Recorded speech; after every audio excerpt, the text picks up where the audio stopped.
अल्हम्दुलिल्लाहि नहमदुहु व नस्तईनुहु व नस्तगफिरुहु व नु'मिनु बिहि व नतवक्कलु अलैहि व नऊज़ु बिल्लाहि मिन शुरूरि अनफुसिना व मिन सय्यिआति अअमालिना मन यहदिहिल्लाहु फला मुदिल्ल लहु व मन युद्लिलहु फला हादिय लहु वनश्हदु अल्ला इलाहा इल्लल्लाहु वहदहु ला शरीका लहु वनश्हदु अन्न सय्यिदना व सनदना व नबियना व हबीब रब्बिना व तबीब क़ुलूबिना व मौलाना मुहम्मदन अब्दुहु व रसूलुहु सल्लल्लाहु तआला अलैहि व अला आलिहि व सहबिहि व बारक व सल्लम तस्लीमन कसीरन कसीरा अम्मा बाद फ़अऊज़ु बिल्लाहि मिनश शैतानिर रजीम बिस्मिल्लाहिर्रहमानिर्रहीम वमन ताब वअमिल सालिहन फ़इन्नहु यतूबु इलल्लाहि मताबा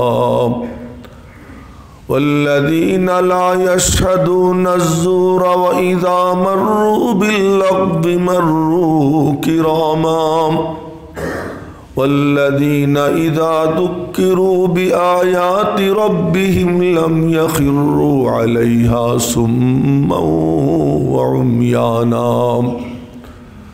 वल्लज़ीन यक़ूलून रब्बना हब लना मिन अज़वाजिना व ज़ुर्रिय्यातिना क़ुर्रत अयुन वजअलना लिलमुत्तक़ीन इमामा उलाइका युजज़ौनल गुरफ़त बिमा सबरू वयुलक़्क़ौन फ़ीहा तहिय्यतन व सलामा ख़ालिदीन फ़ीहा हसुनत मुस्तक़र्रन व मुक़ामा क़ुल मा यअबअु बिकुम रब्बी लौला दुआउकुम फ़क़द कज़्ज़बतुम फ़सौफ़ यकूनु लिज़ामा आमन्तु बिल्लाह सदक़ल्लाहु मौलानल अलियुल अज़ीम व सदक़ रसूलुहुन नबियुल उम्मियुल करीम व नहनु अला ज़ालिका लमिनश शाहिदीन वश्शाकिरीन। मोहतरम मुसल्लियान इकराम,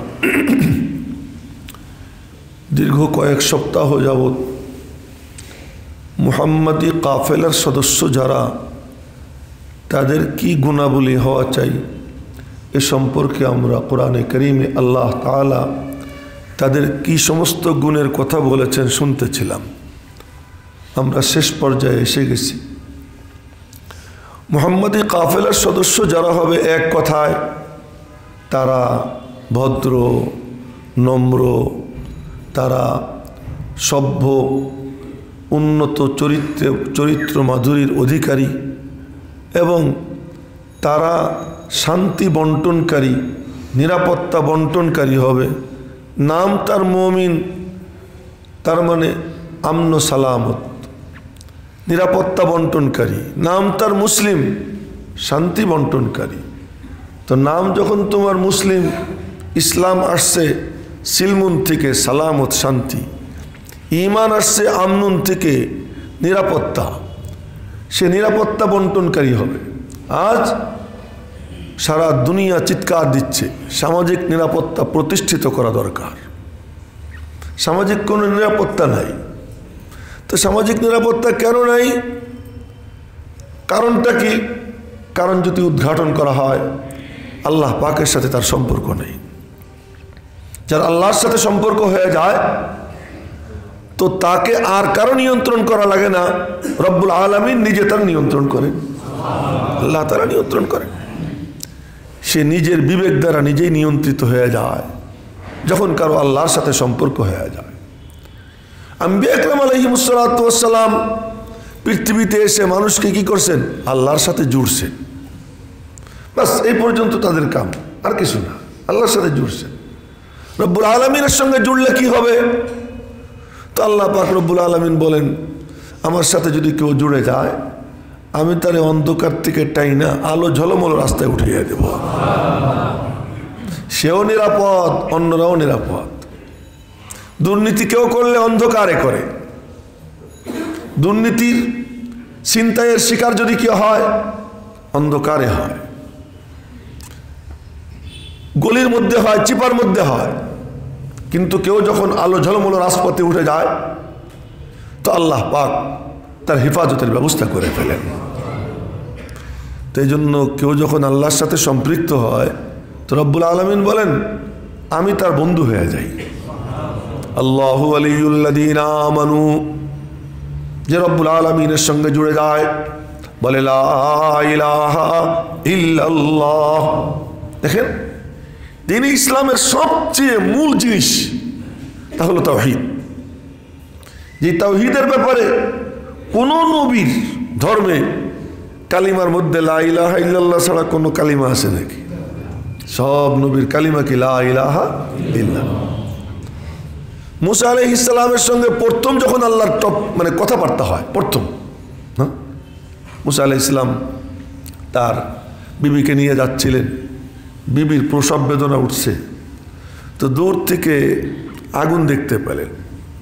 তো বললেন কি, ইন্নী আনাস্তু নারা, আগুনের অস্তিত্ব অনুভব করতেছি, আগুন দেখা যাইতেছে। লাআল্লি আতিকুম মিনহা বিকাবাসিন আও আজিদু আলান নারি হুদা। আর এক আয়াতের মধ্যে লাআল্লি আতিকুম মিনহা বিশিহাবিন কাবাস লাআল্লাকুম তাসতালুন, যে আমি ওখান থেকে একটা জ্বলন্ত আঙ্গারা নিয়ে আসলে ওইটার তাপে তুমি কি করতে পারবা? আগুন পোহাইতে পারবা। তা আমি একটু আগুন নিয়ে এসি, এই উনি আনার জন্য রওনা দিয়েছেন। এই প্রথম আল্লাহ পাকের সঙ্গে কথা হয়। যখন আগুন আনার জন্য রওনা দিয়েছেন তো কোহে তুরের পাদদেশে পা রাখছেন, সাথে সাথে ডাক আসছে, ইন্নী আনা রব্বুক। হ্যাঁ, ইন্নী আনা রব্বুক, আরে আমি তোমার রব। ইন্নী আনা রব্বুক ফাখলানা আলাইক, জুতা খোলো। ইন্নাকা বিল ওয়াদিল মুকদ্দাসি তুয়া, পবিত্রতা। আল্লাহ পাক পবিত্র। রব্বুল আলামিনের সঙ্গে সম্পর্ক যে করতে চায় তারও পবিত্র থাকা লাগে। জাহিরি বাতিনি, বাহ্যিক আভ্যন্তরীণ দুই দিক থেকে কি থাকা লাগে? পবিত্র থাকা লাগে। যে মালিকের সঙ্গে কেউ কি করতে চায়? সম্পর্ক করতে চায়। দ্বীনে ইসলামের মধ্যে পবিত্রতার এত গুরুত্ব কেন? তুমি তো কার সাথে সংশ্লিষ্ট? আল্লাহর সাথে জুড়তে চাও। আর গান্দা হইলে, পচা হইলে, নাপাক হইলে আল্লাহ পাক তার কাছে আসেন না। তুমি আল্লাহরে তোমার কাছে আনতে চাও তো তুমি কি হও? পবিত্র হও। জুতা পায়ে দিয়ে কোথায় কোথায় ঘুরছো, তোমার জুতার তলায় কত আবর্জনা, আর সেটা পায়ে দিয়ে তুমি আসবা, খোলো।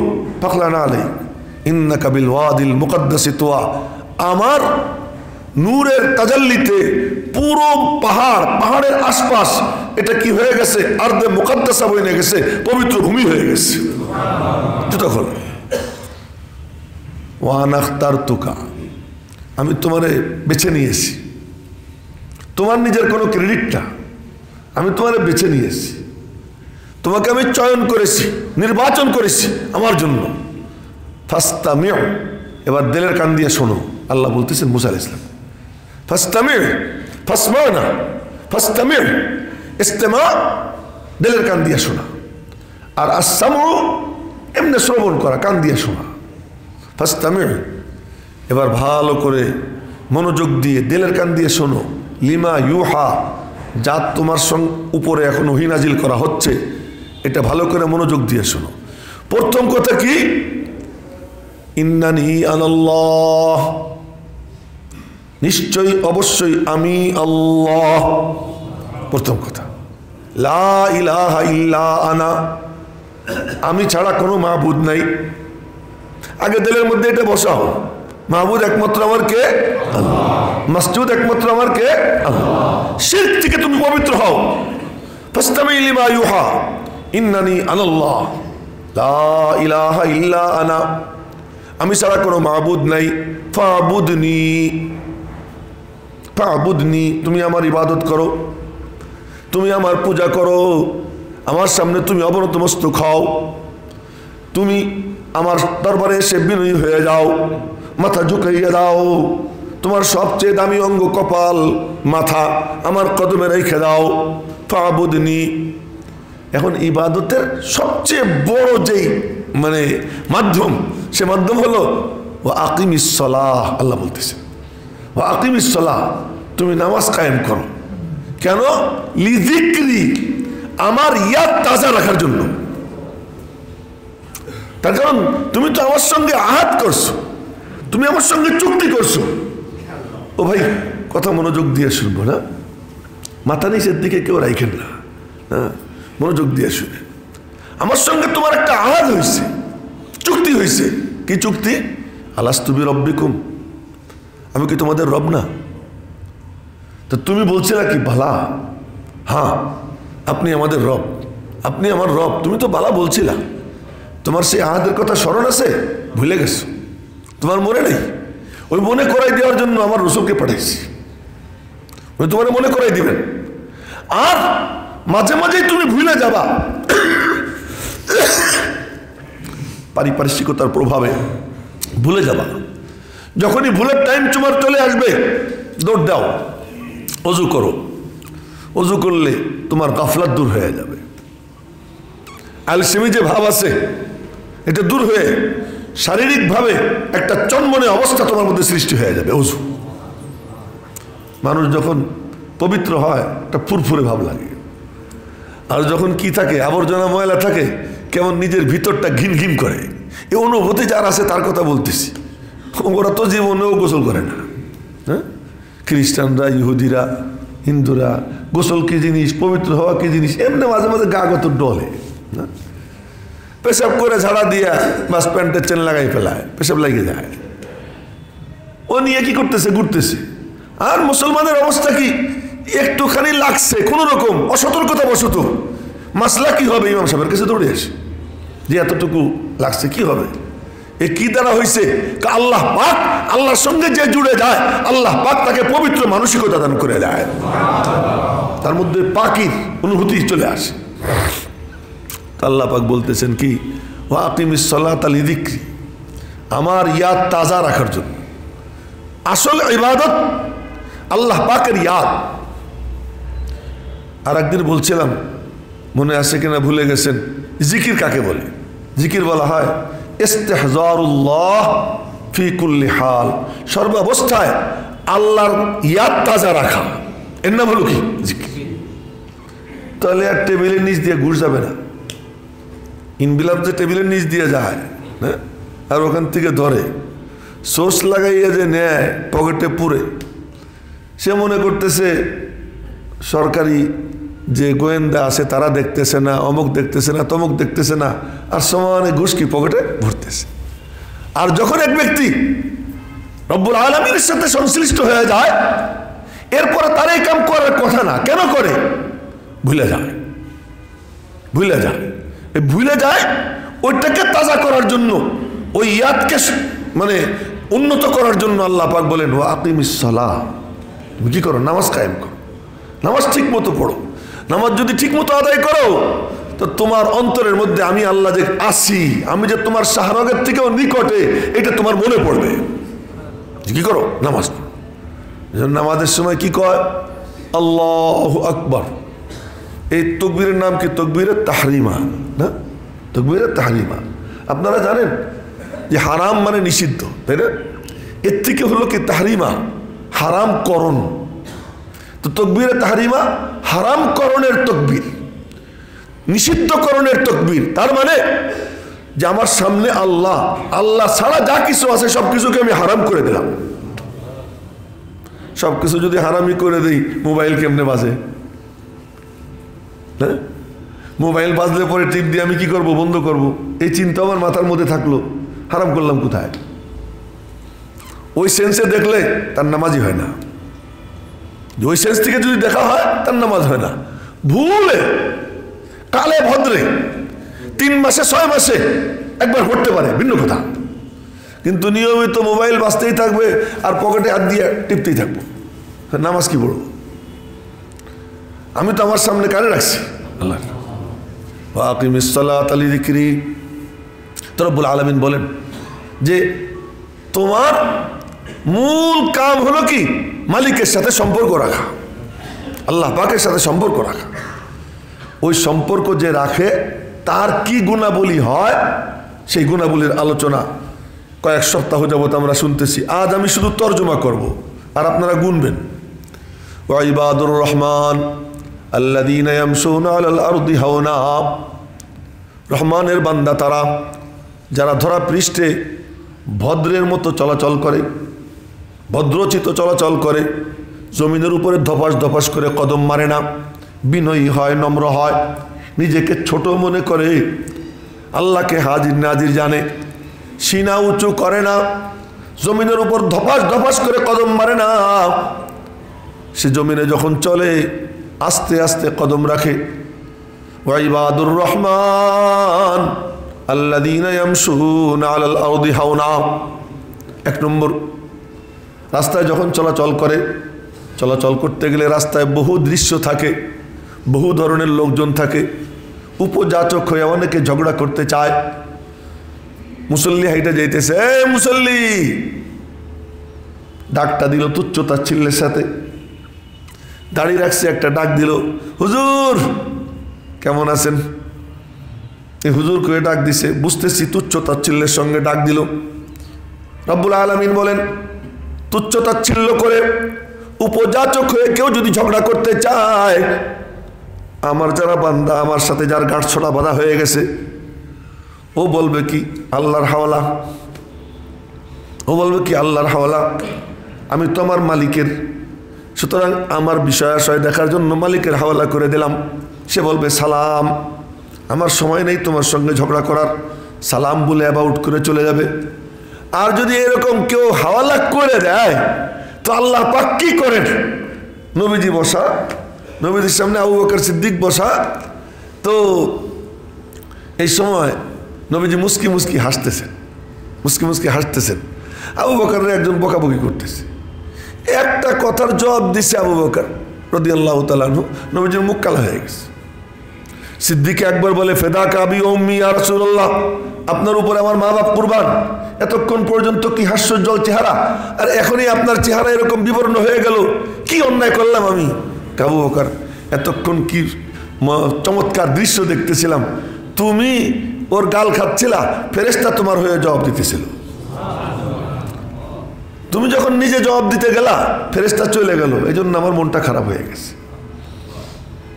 ওয়াইদা খাতাবাহুমুল জাহিলুনা ক্বালু সালামা। জাহেল, দেখেন আল্লাহ পাক ওদের নাম দিয়েছে কি? জাহেল। জাহেল মানে কি? মূর্খ না? এমএ পাস, আল্লাহ বলতেছেন মূর্খ। বিএ পাস, আল্লাহ বলতেছেন মূর্খ। আলেম, আল্লাহ বলতেছেন মূর্খ। কেন? ওর এলেম থাকলে, মালিকের সাথে সম্পর্কের ইয়াদ যদি তাজা থাকতো, ও যদি জানতো মা ইয়ালফিযু মিন কাওলিন ইল্লা লাদাইহি রাকীবুন আতীদ, তোমার জবান দিয়ে কোনো কথা বের হয় না, কিন্তু সেটাকে রেকর্ড করার লোক রেডি আছে। এই যদি তার জেন এটা থাকতো, সে এই কাম করতো না। কত জাহেল। আল্লাহ পাক বলতেছেন যে তুমি বলতেছো সে এমফিল করা, বিবিএ করা, অমুক ডিগ্রি তমুক ডিগ্রি, ডিগ্রি ডুগ্রি কি, এগুলো কিচ্ছু না। মালিকের সঙ্গে যার সম্পর্ক নেই, মালিকের ইয়াদ যার তাজা নাই, ওটা দণ্ড মূর্খ। কে বলতেছেন? আল্লাহ বলতেছেন। আমি সব চিনি, এলাকার সব মানুষের সঙ্গে আমার পরিচয় আছে, সবার সাথে ভালো ব্যবহার করি, বাপরে চিনি না, বাপের সাথে ভালো সম্পর্ক নেই, বাপরে দেখলে খেপে যাই, আরেকজনকে দেখলে আমি খুব সাদর সম্ভাষণ জানাই। তা আমার মতো মূর্খ কে আছে? আমি আমার বাপরে চিনি না, আমি আমার স্রষ্টাকে চিনি না, তার সাথে সম্পর্ক নাই, ওটা জাহেল না তো কোনটা জাহেল? আল্লাহ পাক তার নাম দিছেন ওয়া ইযা খাতাবাহুমুল জাহিলুন, আর যখন জাহেল তার সঙ্গে উপযাচক হয়ে ঝগড়া করতে চায় সে বলে সালামা, সালাম, আমার সময় নাই। আব্বাজান ইব্রাহিম আলাইহিস সালাম ওই কাম করছেন। ওনার বাপ আজার ওনাকে উল্টে পাল্টা বলা শুরু করছে, লাআরজুমান্নাকা ওয়াহজুরনি মালিয়া, আমি তোরে পাথর মাইরে মাইরে শেষ করব। আব্বাজান ইব্রাহিমকে বলতেছেন তার আব্বা আজার। আব্বাজান কি বললেন, এ বাবা তুই মুশরিক, আমার আল্লাহ আছে, একদম কিন্তু সাইজ করে ফেলবো না। তাই বলছেন আব্বা। আব্বা কি বলছেন, সালামুন আলাইক, আব্বা তোমারে সালাম, সাআস্তাগফিরু লাকা রব্বি, তুমি তো মূর্খ, তুমি তো মূর্খ, তোমার আল্লাহরে চেনো না। তোমার আল্লাহরে যদি চিন্তা এমন আচরণ তুমি করতে না, সাআস্তাগফিরু লাকা রব্বি, তোমার জন্য আমি আমার রব্বের কাছে ক্ষমা চাবো। আব্বাজান শিখেছেন যে তোমার রাস্তা চলাচলের সময়, তোমার সোসাইটির সঙ্গে চলতে সময় এরকম পরিস্থিতি যখন আসে, তো তুমি মুমিন, তোমার গুণ কি হবে? রহমানের বান্দার গুণ হবে সালাম। কয় নম্বর গেল? 2 নম্বর। ওয়াল্লাযীনা ইয়াবীতুনা লিরাব্বিহিম সুজদান ওয়া কিয়ামা। আবার রিপিট করতেছি আল্লাহ পাকের কথাগুলো, আল্লাহ যেন আমার মধ্যেও আইনে দেয়, আপনাদের মধ্যেও যেন আইনে দেয়। ওয়াল্লাযীনা ইয়াবীতুনা লিরাব্বিহিম সুজদান ওয়া কিয়ামা, যারা রাত্রি যাপন করে, কোন হালাতে? কখনো সিজদা দেয়, কখনো কিয়াম করে, কখনো কিরাত পড়ে দাঁড়াইয়া দাঁড়াইয়া, কখনো মালিকের কদমে সিজদা দেয়। কেন? রাত্রে যখন সব ঘুমাইয়া, এখন আল্লাহ বলার লোকের খুব অভাব, প্রেম তো হয় নীরবে নিভৃতে। রাত 12টা বাজার পর যারা চরিত্রহীন ওরা কি করে? চ্যাটিং শুরু করে 12টার পর থেকে। অনেকদিন আগে বলছিলাম যে গ্রামীণ ফোনে ইউনুস মিয়া কী করছিল, রাত 12টার পরে মিনিট 4 আনা 25 পয়সা, মনে আছে নাকি? একসময় হয়েছিল রাত 12টার পরে মিনিট 25 পয়সা। কেন?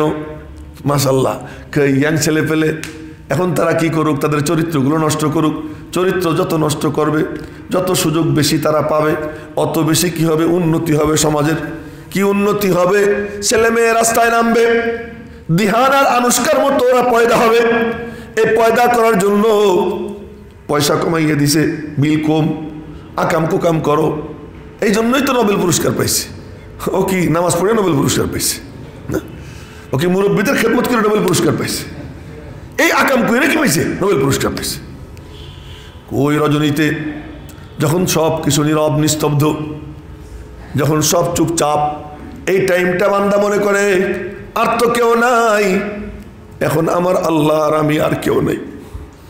এই মুহূর্তে এক একটা সিজদার দাম কত, কত দাম! এই টাইমে দিনের বেলায় যদি হইতো, এই যেমন এখন জোহরের জুমার সময়, এখন সিজদা দিবে কমপক্ষে কয়েক কোটি মুসলমান, কয়েক কোটি মুসলমান এখন সিজদা দিবে। কিন্তু রাতের বেলায় যখন ঘুমের টাইম, পুরো টিভি রোডে কয়জন জাগবে? কয়জন জাগবে? ঢাকা শহরে কয়জন তখন জিন্দা থাকবে? সব তো ঘুমে বিভোর।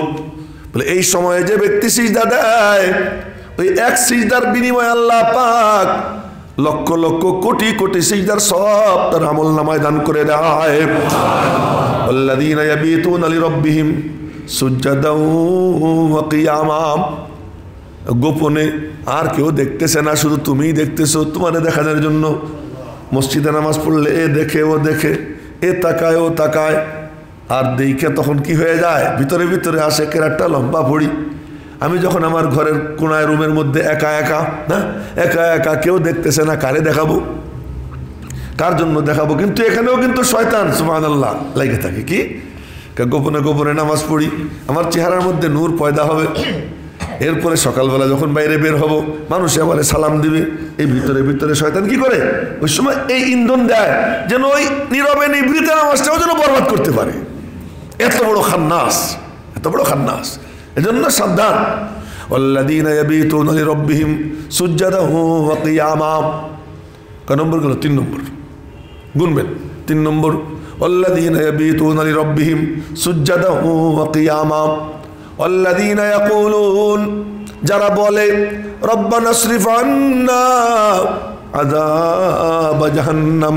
তার মানেটা কি? সে লা ইলাহা ইল্লাল্লাহ বলছে, সে নামাজ আদায় করে, সে দাম্ভিকতার চাল চলে না, যেগুলো গেল সামাজিকভাবে মানুষের সঙ্গে ঝগড়াঝাটি করে না, কত ভালো মানুষ, কত ভালো মানুষ। এত মনে করবে জান্নাতের টিকিট আমার পকেটে, তাই না? কি মনে করবে? জান্নাতের টিকিট আমার পকেটে। আল্লাহ কয় না না না, রহমানের বান্দা যে সে আমার ভয়ে ভীত সন্ত্রস্ত থাকবে।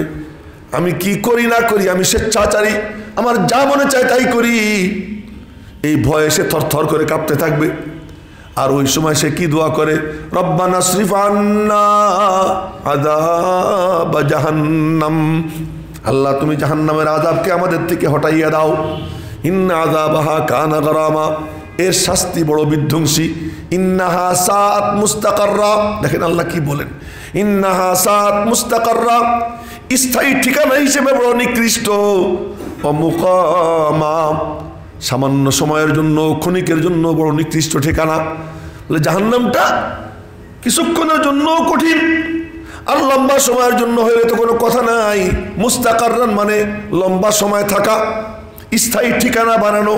আর মকামা মানে হলো কিছুক্ষণের জন্য থাকা। ইন্নাহা সাআত মুস্তাকাররাহু ওয়া মুকামা। কয় নম্বর গেল? 4 নম্বর। 4 নম্বর না? ওয়াল্লাযীনা ইযা আনফাকু, 5 নম্বর। ওয়াল্লাযীনা ইযা আনফাকু, মুমিন হবে আর ব্যয় করবে না, এ হতে পারে না। মুমিন কখনো বখিল হয় না, ভালো করে মনে রাখবে। মুমিন কখনো কিপটা হয় না, বখিল হয় না। মুমিন আবার কিপটা, এ কেমনে জমে? আল ঈমান ওয়াল বুখলু লা ইয়াস্তাবিয়ান, ঈমান আর বুখল একখানে জমে না। মুমিন হইলে সে কি হবে? অবশ্যই খরচ করনেওয়ালা হবে।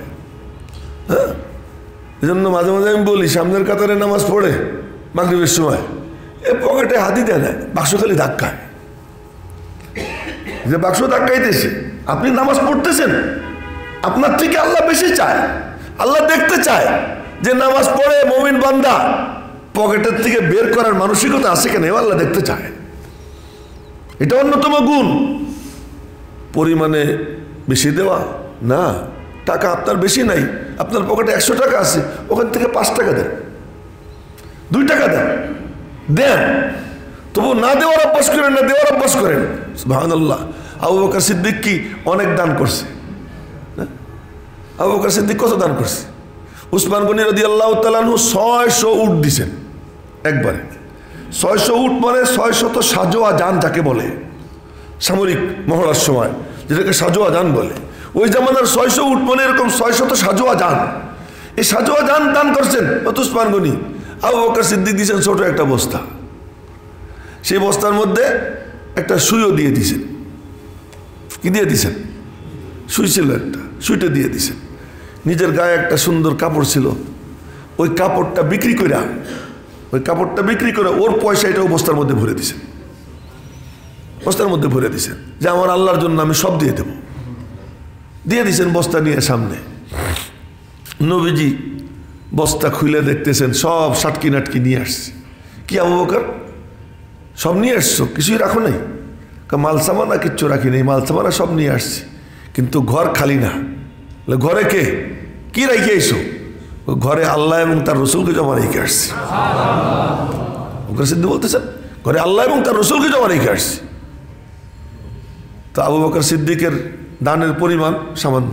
ওমর রাদিয়াল্লাহু তাআলা আনহু বিশাল বস্তা আনছিলেন। মনে মনে ভাবছিলেন আজকে আবু বকরের উপরে জয়ী হয়ে যাব, একদম মনে মনে। তার কারণ দুইজনের মধ্যে একটু প্রতিযোগিতা, স্বাভাবিক ব্যাপার। কোন ব্যাপারে প্রতিযোগিতা? দিনের রাস্তায় নেক আমলের প্রতিযোগিতা। তো মনে মনে বলতেছেন আজকে আবু বকরকে ঠকাই দেব। ওমর রাদিয়াল্লাহু তাআলা আনহু যখন শুনলেন আবু বকর সিদ্দিক বলতেছে ঘর খালি করে আসছি, আর নবীজি জিজ্ঞেস করছেন ওমর তুমি কি করছো? অর্ধেক রাইখে আইসি, অর্ধেক নিয়ে আসছি। তো ওমর বললেন না, আবু বকরের সঙ্গে আর কোনো প্রতিযোগিতা দিব না, পারবো না। তো দানের পরিমাণ সামান্য, কিন্তু নবীজি বলতেছেন যে সবার দানের বদলা আমি দিয়ে দিছি, আবু বকরের দানের কোনো বদলা দিবার পারিনি, এর বদলা আল্লাহ পাক দিবেন। সেই জন্য আমরা মনে করি লক্ষ লক্ষ টাকা দান করলে দান হয়।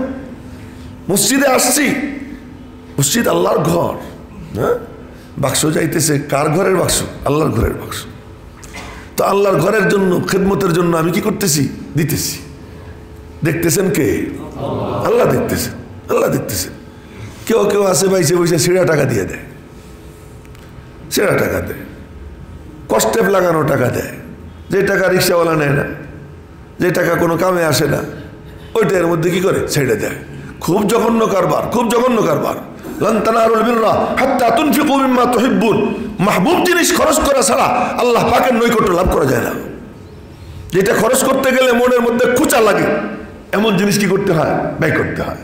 সেরা টাকা এত কোনো দোকানে কিছু কেনা যাবে না, যা মসজিদের বাক্সে দিয়ে দিই। আল্লাহ কি আপনার কাছে ঠেকা? আল্লাহ তো কি না ঠেকা না। তো বলছিলাম যে মুমিন সে কি হবে না? বখিল হবে না। হ্যাঁ, নবীজিকে জিজ্ঞেস করা হয়েছে, ইয়া রাসূলুল্লাহ আয়াকুনুল মুমিনু জাবানান, মুমিন কি হয়? ভীরু হয়? নবীজি বললেন হ্যাঁ, ভীরু হয়। কায়াকুনুল মুমিনু ফুলানান ফুলানান, এইরকম এরকম মুমিন হয়? নবীজি বললেন হ্যাঁ, এগুলো হইতে পারে। এরপর একজন বলে, ইয়া রাসূলুল্লাহ আয়াকুনুল মুমিনু কাযযাবান, মুমিন কি মিথ্যুক হয়? কয় না, মুমিন মিথ্যুক হইতে পারে না। আরেকজন জিজ্ঞেস করে, ইয়া রাসূলুল্লাহ আয়াকুনুল মুমিনু বখিলান, মুমিন কি বখিল হয়? নবীজি বলেন না, মুমিন বখিল হইতে পারে না। মুমিন আর সে বখিল হবে এ হইতে পারে না। মুমিনের মধ্যে সাখাওয়াত থাকে। সুবহানাল্লাহ, সুবহানাল্লাহ। আমরা তো মুমিন, কিন্তু আওসাফে ঈমান কোথায়? ঈমানের সেই অস্ফ গুণাবলী এগুলো কোথায়? এক সাহাবী নবীজির কাছে গিয়ে নালিশ করতেছে, ইয়া রাসূলুল্লাহ আমি তো নিয়মিত মেহমান সাথে নিয়ে খাবার চাই, কিন্তু আমার বিবি মেহমান দেখলে তেমন একটা খুশি হয় না, সেইটারে বোঝা মনে করে। তো নবীজি বললেন, তোমার বাড়িতে আমারে দাওয়াত দাও, আগামীকাল বা কোনো একদিন দাওয়াত দাও। তো ওই সাহাবী দাওয়াত দিছেন। তো নবীজি আসবেন শুনে তো বিবিও খুশি যে নবীজি আসবেন না, এমনি মেহমান দেখলে রাগ হোক আর যাই হোক নবীজি আসবেন, খুব খুশি হয়ে গেছে। তো নবীজি গেছেন, মেহমানদারি করছে। আল্লাহ হাবিব বললেন, আমি যখন খাইয়ে বের হয়ে যাব তোমার বিবিরে বলবা পিছে পিছে আইসা দরজায় দাঁড়াইতে। তো ওই সাহাবী তার বিবিকে বলছে যে নবীজি যখন যান বলা ছাড়াই তো যাইতে চায় না, নবীজি চলে যেতেছেন দেখার জন্য, তো যাবেই, তো একটু আইসে যেন দেখে। তো বিবি গিয়ে দরজায় দাঁড়াইছে, দেখে হা করে চেয়ে গেছে। এখন দেখে সাপ, বিচ্ছু, কীড়া, মাকড়, এই যে সমস্ত বিষধর এই কীট পতঙ্গ আছে, এই সবগুলো নবীজির পিছে পিছে যাইতেছে। তখন তার বুঝে আসলো যে মেহমান যখন কোথাও আসে তো মেহমান বরকত নিয়ে আসে, আর যখন ওই ঘর থেকে বের হয়ে যায় ওই ঘরের যত বেবরকতি আছে, ওই ঘরের যত অনিষ্ট আছে, এই সবগুলো মেহমান সঙ্গে নিয়ে চলে যায়। মেহমানের বরকতে আল্লাহ তাআলা এগুলো কি করে দেয়? তার ঘর থেকে বের করে দেয়। ইনফাক, খরচ করার মানসিকতা মুমিনের কত, তার জন্য কত কল্যাণকর। তো কয় নম্বর গুণ? 4 নম্বর না, 5 নম্বর। ওয়াল্লাযীনা ইযা আনফাকু, মুমিন যখন ইনফাক করে, লাম ইউসরিফু, আবার ইসরাফও করে না। ওর দরকার 10 টাকা দিতেছে, সেখানে কয় টাকা? 100 টাকা না, এটা না। তুমি খোঁজ নাও ওর কতটুকু দরকার, তুমি দিবা ওর 100 টাকা, ও গিয়ে এটা দিয়ে কি করবে? সিগারেট কিনে টানবে, নেশাজাত দ্রব্য কিনা খাবে। তুমি খোঁজ নাও, খোঁজ নিয়ে ওর যা দরকার তাই দাও। লাম ইউসরিফু ওয়া লাম ইয়াকতুরু, আবার একজন বলতেছে আমি একটু নাস্তা খাবো, তুমি তারে 2 টাকা দাও। এই কামও করো না, 2 টাকাও দিও না, 100 টাকাও দিও না। সে নাস্তা খাবে, তার নাস্তা 50 টাকা হইলে নাস্তা হয়ে যায়, 50 টাকা দিয়ে দাও। ভারসাম্য রক্ষা করো। 5 নম্বর। 6 নম্বর, ওয়াল্লাযীনা লা ইয়াদউনা মা'আল্লাহি ইলাহান আখার, এবং যারা শিরক করে না, কোন রকম শিরক করে না, শিরকের ধারে কাছেও যায় না। শিরক 2 প্রকার, আগেও বলছি। একটা শিরকে জলি, স্পষ্ট শিরক, যেটা সবাই বুঝে, আল্লাহর সঙ্গে অন্য কাউকে ইবাদতের মধ্যে শরীক করা। কিন্তু আরেকটা হলো শিরকে খফি।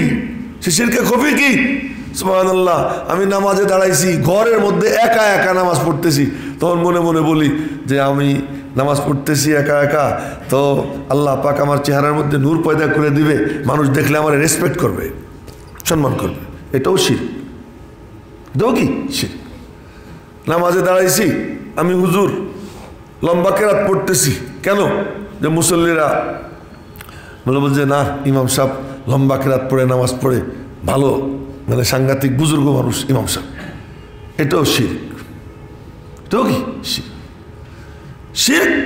যে আল্লাহর ব্যাপারে কোনো কিছুর মধ্যে সামান্যতম শরিকানা কারো, এটা কি করে না? করে না। والذين لا يدعون مع الله إلها آخر ولا يقتلون النفس التي حرم الله إلا بالحق ولا يزنون।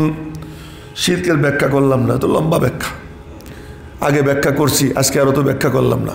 কয় নম্বর গেল? 6 নম্বর। 6 নম্বর ওয়ালা ইয়াকতুলুনা আন-নাফসা আল্লাতী হারামাল্লাহু ইল্লা বিল হক, অন্যায়ভাবে কাউকে খুন করে না। তাহলে বোঝা গেল ন্যায়ভাবে করে। দেখেন আল্লাহ পাক বলতেছেন অন্যায়ভাবে কাউকে খুন করে না, তবে ন্যায়ভাবে করে। হযরত সাদ রাদিয়াল্লাহু তাআলা আনহু বলতেছেন, ইয়া রাসূলুল্লাহ, আমি আমার বিবির পাশে কাউকে দেখব, আর দেখার পরে আমি 4 জন সাক্ষী তালাশ করব, তাদেরকে এনে বলবো তোমরা দেখো, এরপরে তারা দেখবে, আর তারপরে আপনার কাছে মোকদ্দমা দায়ের করব। হে আমার পক্ষে সম্ভব না। হযরত সাদ বলতেছেন আমার পক্ষে সম্ভব না যে আমি আমার বিবির সঙ্গে কাউকে দেখা এরপরে আমি যাব 4 জন সাক্ষী খুঁজতে। জিনা সাবেত করতে হলে 4 জন কি লাগে? সাক্ষী লাগে। 4 জন সাক্ষী পেশ করতে না পারলে তার উপরে কি হয়? অপবাদ দেওয়ার যে শাস্তি, এই শাস্তি 80 দুররা তাকে মারা হয়। তো 80 দুররা শাস্তির থেকে বাঁচার জন্য আমি 4 জন সাক্ষী তালাশ করতে যাব, আমার পক্ষে সম্ভব না। আমি তো দেখার সাথে সাথে ওইটাকে কতল করে ফেলবো। কে বলতেছেন? হযরত সাদ রাদিয়াল্লাহু তাআলা। নবীজি বললেন, সাদ, তোমার মধ্যে খুব আত্মমর্যাদা বোধ আছে, জানি তোমার থেকে আমি অনেক বেশি আত্মমর্যাদা বোধ সম্পন্ন। বুঝে বলতেছে, আর আমার থেকেও সবচেয়ে বেশি আত্মমর্যাদা বোধ সম্পন্ন হলেন আল্লাহ পাক রব্বুল আলামিন। তার গায়রাত আরো বেশি। কিন্তু দ্বীনে ইসলামের একটা কি আছে? নিজাম আছে। ওই নিজামের আওতায় তোমাকে চলতে হবে। এই সাদ রাদিয়াল্লাহু আনহু এই গায়রাতওয়ালা, এই আত্মমর্যাদা বোধ সম্পন্ন হওয়ার কারণে সাদ রাদিয়াল্লাহু তাআলা আনহু মানে কি আল্লাহর কাছে তার মর্যাদা দেখেন তো, কি মর্যাদা। নবীজি বসে আছেন, জিবরাইল আসছে, একদম মানে হন্তদন্ত হয়ে ছুটে আসছে, আর এসে বলতেছে কি ব্যাপার, কি ঘটনা ঘটছে? নবীজিরে বলতেছে ঘটনা কি ঘটছে? কেন, কি হয়েছে? আসমানে ফেরেশতারা সব খুশিতে নাচানাচি করতেছে, আর সে আজিম নাচানাচি করতেছে, ঘটনা কি ঘটছে তাই বলেন। বলে ঘটনা কি ঘটছে? তো কে মারা গেছে তাই বলেন, কে মারা গেছে তাই বলেন। নবীজি বলেন সাদ তো অসুস্থ ছিল, ওই কি মারা গেল নাকি? নবীজি সাথে সাথে গেছেন, এখন গিয়ে দেখেন যে সাহাবায়ে কেরাম নবীজিরে দেখে সব বের হয়ে চলে আসছে। নবীজি দরজাল পাল্লা ধরে দাঁড়ায় রয়েছে। সাহাবায়ে কেরাম বলেন, ইয়া রাসূলুল্লাহ ঢোকেন। জায়গা নাই তো, ফাঁকা নাই। ফাঁকা নাই কি হয়েছে? ফেরেশতা ভরা, পুরা ঘর ফেরেশতা ভরা, অস্ফ গুণ। এই গুণের কারণে আল্লাহ পাকের ফেরেশতাদের কাছে তার মূল্য কত, তার দাম কত, ফেরেশতারা সব এসে ঘর ভরে গেছে। নবীজি দাঁড়াইয়া ধীরে ধীরে পিলি দিয়ে দিয়ে গেলেন। এক ফেরেশতা তার পাখনা সরাইল, নবীজি সেখানে বসলেন। এরপর গোসল দেওয়া হলো।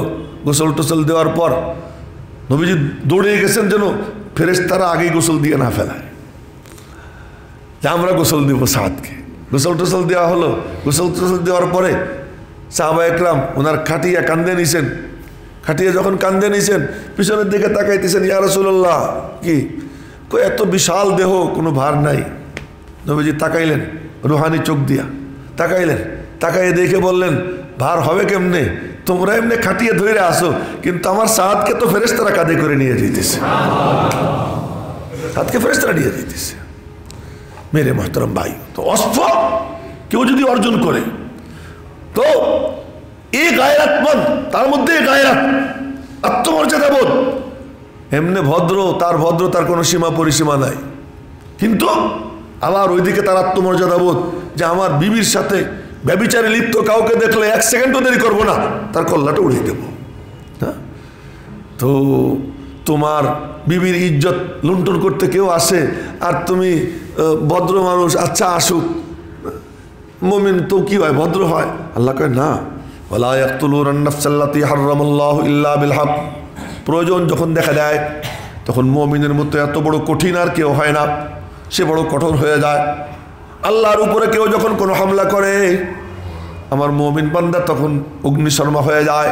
সাবধান, আমার আল্লাহর ব্যাপারে কিছু বলবি না, যা পারিস আমাকে বল, মারলে আমাকে মার, কাটলে আমাকে কাট, বরদাস্ত করব, কিন্তু আমার আল্লাহর শানে কোনো গুস্তাখি আমি বরদাস্ত করব না।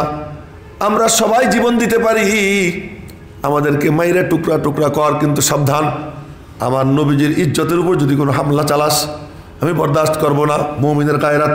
ওয়ালা ইয়াকতুলুনান নাফসাল্লাতী হারামাল্লাহু ইল্লা বিল হক।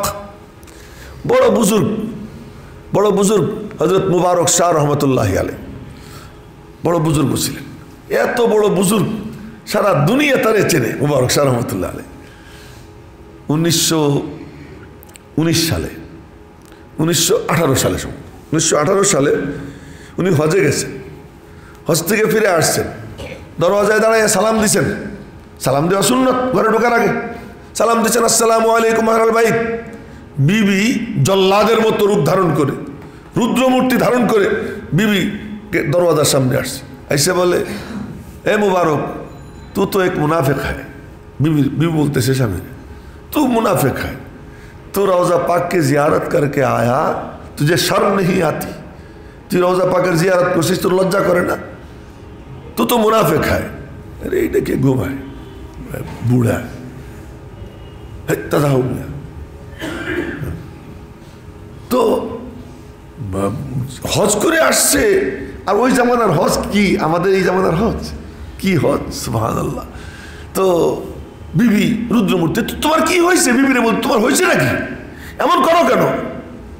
तू रोज़ा पाक की ज़ियारत करके आ रहा है, इधर मैं तेरे नबी की कुर्सी लेकर खींच रहा है।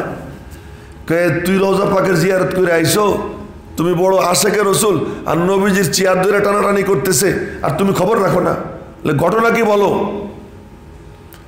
ঘটনা হলো যে ওই যে আব্দুল হক নামে এক বড় ব্যবসায়ী ছিল। এই ব্যবসায়ী সে নবীজির চেয়ার নিয়ে টান দিছে, সে নিজেকে নবী দাবি করছে। বলার সাথে সাথে মুবারক শাহ নিজের গাঁটটি এরকম চাইলে মারছে, ফেলাই দিছে। ফেলাই দিয়ে বলে যে আমার কোড়াল টান। হজ করে আসছে, ঘরে এখনো ঢোকে নাই, কেমন স্বামী কেমন স্ত্রী বলতেছে এতদিন পরে আসছে, স্বামীরে ঘরে নেবে, আপ্যায়ন করবে, কিন্তু স্ত্রী অগ্নিমূর্তি ধারণ করে বলতেছে যে তুমি আইসো রওজা পাকের জিয়ারত করে, মুনাফিক কোথাকার। হ্যাঁ, উনি তো কিছুই জানেন না। যখন বিবি বলছে, জানতে পারছেন, আমার কুড়ালটা দে। কুড়াল কান্দে নিছে, কুড়াল কান্দে নিয়ে এক দৌড় আব্দুল হকের বাড়ির সামনে গিয়ে দাঁড়িয়েছে। আব্দুল হক নিকালা, বের হ। মুবারক সারে সবাই চেনে, আব্দুল হকও চেনেন। তো বলতেছে মুবারক শাহ আপনার এই অবস্থা কেন, কি হয়েছে? বলে কি হয়েছে তো পরে, तूने मेरे नबी की कुर्सी खींच रहा है, तू नबुवत का दावा करता है। আমার বক্তব্য শোনেন না, তোর বক্তব্য কি শুনবো? ওই কুড়াল দিয়ে এক কোপ দিয়ে কল্লা কাইটা জমিনে ফেলাই দিয়া ওই রক্ত ফিনকি দিয়ে ওনার গায়ে লাগছে। ওই কুড়াল কান্দে নিছে, কান্দে নিয়া থানায় গিয়ে ওসিরে বলতেছে এ मुझे गिरफ्तार कर, मैंने अब्दुल हक को खून किया मेरे नबी से गुस्ताखी करने के कारण, मुझे गिरफ्तार कर ले, हमारे गिरफ्तार कर, আমি নবীর দুশ্মনদের স্বেচ্ছায় সজ্ঞানে খুন করছি, বন্দি কর। ওসি ঘটনাচক্রে মুসলমান ছিল। তো ওসি বলতেছে নবীজির দুশ্মনরে আপনি হত্যা করছেন? কাহা, কিন্তু আমি আপনারে কেমনে গ্রেফতার করব? আমি কেমনে গ্রেফতার করব? আমি ব্রিটিশের চাকরি ছেড়ে দেব, আপনারা গ্রেফতার করতে পারবো না। চাকরি ছাড়তে পারি, আপনারা গ্রেফতার করতে পারি না। আপনি ব্যবসায়ী হন, আপনি আইনজীবী হন, আপনি ডাক্তার হন, আপনি ইঞ্জিনিয়ার হন, আপনি চাকরিজীবী হন, আপনি যে পেশায় থাকেন না কেন, আপনার পরিচয় আপনি জনাবে মুহাম্মদুর রাসূলুল্লাহ সাল্লাল্লাহু আলাইহি ওয়াসাল্লামের উম্মতি, আপনি মুমিন। এই ঈমানের দৌলত পাইছি তার কারণে, আমার অস্তিত্ব তার কারণে। তিনি না হইলে তো আল্লাহ আমারে বানাইতেন না। তো সুতরাং এরপর ওসি বলে আমি গ্রেপ্তার করতে পারবো না, এসপির কাছে যান, এসপির কাছে গেছে গ্রেপ্তার করো। কি কুদরতের খেলা, এসপিও মুসলমান, এসপিও মুসলমান। তো এসপি বলতেছে আমি আপনারা গ্রেপ্তার করতে পারবো না, তবে আমি আপনাকে ইজ্জতের সাথে জেলখানায় পৌঁছে দিতেছি। জেলখানায় নিয়ে রুম টুম একটা ঠিকঠাক করে দিয়া থাকেন, এখানে মেহমান, গ্রেপ্তার করে না, হাত কড়া পড়ায় না। সুবহানাল্লাহ। কেউ যখন আল্লাহর কাছে ইজ্জতওয়ালা হয়ে যায় তো আল্লাহ পাক তার ইজ্জত করার জন্য দুনিয়াতে ফেরেশতা নিয়োগ করে দেয়, যা ওরে ইজ্জত কর। তো এবার জেলখানায় থাকতেছেন, আদালতে মামলা উঠছে, ওনার পক্ষে উকিল দাঁড়াইছে। এখন আদালতে যায়, উকিল বলে কি হুজুর আপনি খালি বলবেন যে মারার সময় আমার হুঁশ ছিল না, খালি এতটুকু, আর আসলেও তো আপনার হুঁশ ছিল না, নবীর সাথে বেয়াদবি শুনে তো আপনার হুঁশ না থাকারই কথা। তো এই জন্য আপনি শুধু এতটুকু বলবেন যে মারতে সময় আমার হুঁশ ছিল না। উনি বলতেছেন এ উকিল তুই কি বলিস, আমি স্বেচ্ছায় সজ্ঞানে আমার নবীর দুশমনকে আমি হত্যা করছি, এটাই আমি বলবো আদালতে। একদিন, 2 দিন, 3 দিন, 8 দিন মামলা উঠছে একটা না, 8 দিন। 8ম দিন গত রাত্রে মুবারক শাহ দেখতেছেন, স্বপ্নে দেখতেছেন পুরা জেলখানা আলোকিত হয়ে গেছে, যেখানে ছিলেন পুরো ঘর আলো ঝলমলো হয়ে গেছে। এখন দেখতেছেন মুহাম্মদুর রাসূলুল্লাহ, মুহাম্মদুর রাসূলুল্লাহ সাল্লাল্লাহু আলাইহি সাল্লাম জেলখানায় এসে হাজির হয়ে গেছেন। বলতেছেন মুবারক তোর উকিলরে বলে দিবি যে তোর ওকালতি আমার লাগবে না, আর তুই চিন্তা করিস না, তোর ওকালতির জিম্মাদার আমি মুহাম্মদুর রাসূলুল্লাহ সাল্লাল্লাহু আলাইহি সাল্লাম, আমি তোর উকিল হয়ে গেলাম। পরের দিন আদালতে মামলা উঠছে, চূড়ান্ত রায়ের দিন মামলা উঠছে। এখন মোবারক স্যার উকিল বুঝতেছে না সে কি বলতেছে, সে কি বলতেছে নিজে বুঝতেছে না, বলে যেতেছে। বিচারক সে হলো খ্রিস্টান, তো উকিল বলতে বলতে বলে উঠছে আচ্ছা মাননীয় বিচারপতি বলেন তো, আপনাদের লর্ডদের উপরে যদি কেউ কোনো আক্রমণাত্মক কথাবার্তা বলে, তার সাথে দুর্ব্যবহার করে, তার চেয়ার ধরে টান মারে, তা আপনারা কি করবেন? আমার তখন হুঁশ থাকবে না। তো বিচারপতি বলতেছে আপনাদের 2, 4, 10 হাজার, 20 হাজার, কয়েক কোটি লর্ডের যে দাম, তাদের যে মূল্যায়ন, আমাদের এক একজন মুসলমানের কাছে নবীর মূল্যায়ন তার থেকে অনেক বেশি, অনেক বেশি। কুদরতের কি খেলা! ওই উকিল যে সে নিজে বই লেখছে এর উপরে, সেই বইয়ের মধ্যে এই কাহিনী, যে উকিল ছিল সে নিজে লেখছে। এরপরে কি হইলো, বিচারপতি বলতেছে যে না মুবারক স্যার কোনো দোষ নাই, সে বেকসুর খালাস। তা আমার এটা শোনারও কোনো মাকসাদ ছিল না, বলতেছিলাম যে মুমিন ভদ্র হয়, সে ঝগড়াঝাটি করবে না, কাউকে খুন করবে না, কিন্তু যদি খুনের উপযুক্ত কেউ হয় তো তার থেকে কঠিনও কেউ হবে না, সে তখন কি সবচেয়ে সুকঠিন হবে। ওয়ালা ইয়াকতুলুনা আন-নাফসাল্লাতী হারামাল্লাহু ইল্লা বিল হাক্কি ওয়ালা ইয়াজনুন। আজকে থাক, আজকে আর না।